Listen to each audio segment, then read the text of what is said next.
విశాఖ ఉక్కు విశాఖ ఉక్కు విశాఖ ఉక్కు విశాఖ ఉక్కు విశాఖ ఉక్కు విశాఖ ఉక్కు విశాఖ ఉక్కు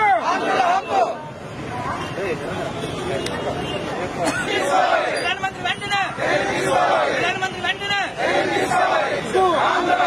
విశాఖ ఉక్కు విశాఖ ఉక్కు విశాఖ ఉక్కు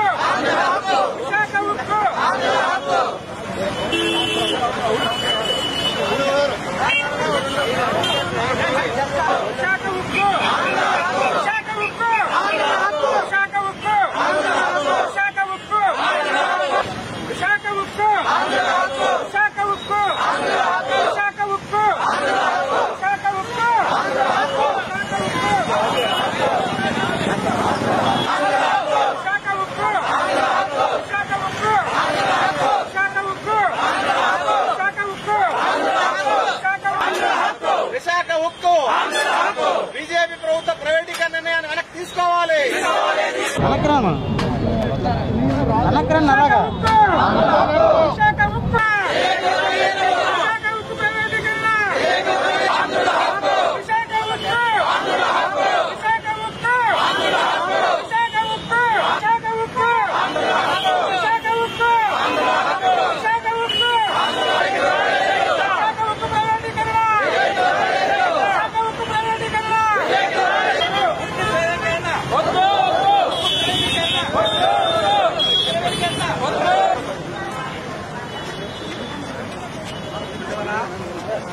రాష్ట్ర ఆత్మ గౌరవానికి త్యాగానికి పోరాటానికి ఒక నిదర్శనంగా ఉన్నటువంటి విశాఖపట్నం స్టీల్ ప్లాంట్ని కేంద్ర ప్రభుత్వం ప్రైవేటీకరణ చేస్తామని నిర్ణయం ఏదైతే తీసుకుందో దాన్ని పూర్తి శాతం తెలుగుదేశం పార్టీ తరఫున మేము వ్యతిరేకిస్తున్నాం.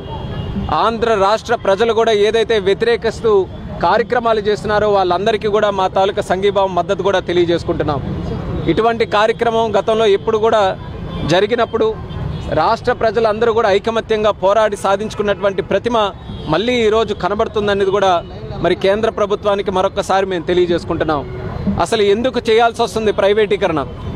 ఏదైతే ఈరోజు ఒక సాకు చెప్తున్నారో విశాఖపట్నం స్టీల్ ప్లాంటు ఈరోజు లాసెస్లో ఉందన్నటువంటి సాకు ఏదైతే చెప్తున్నారో అది టెక్నికల్గా కరెక్ట్ కాదు, అది కరెక్ట్ కారణం కాదు.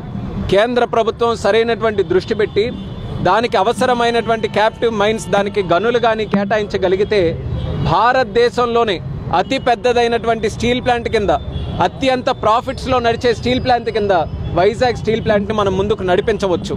అలాగే అక్కడ ఎక్స్పాన్షన్ కారణంతో ఏదైతే డబ్బులు పెట్టారో అది ఈరోజు లాసెస్ కింద చూపించడం కూడా సరైనటువంటి పద్ధతి కాదు.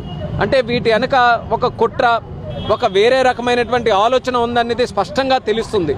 కాబట్టి కేంద్ర ప్రభుత్వానికి రాష్ట్రం తాలూకా మనోభావాలు ఒక్కసారి తెలుసుకొని వాళ్ళు తీసుకున్నటువంటి నిర్ణయాన్ని వెనక్కి తీసుకోమని మరొకసారి మేము బలంగా డిమాండ్ చేస్తున్నాం.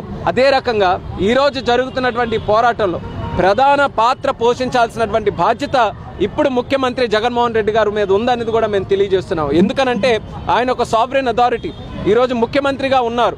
సంప్రదింపుల్లో కానీ ఏదైనా చేయాలన్నా సరే ఖచ్చితంగా ముఖ్యమంత్రి గారికి ఒక హోదా, ఒక స్థానం ఉంటుంది. కాబట్టి ఈరోజు కేంద్రం మీద ఏదైతే మనం పోరాటం చేస్తున్నాం, కేంద్రం మీద ఏదైతే మనం ఒత్తిడి తీసుకొని రావాలని చేస్తున్నాం, దానికి ఖచ్చితంగా జగన్మోహన్ రెడ్డి గారు లీడ్ తీసుకొని ఈ యొక్క కార్యక్రమం చేయవలసిందిగా ఆయన్ని కూడా మేము డిమాండ్ చేస్తున్నాం.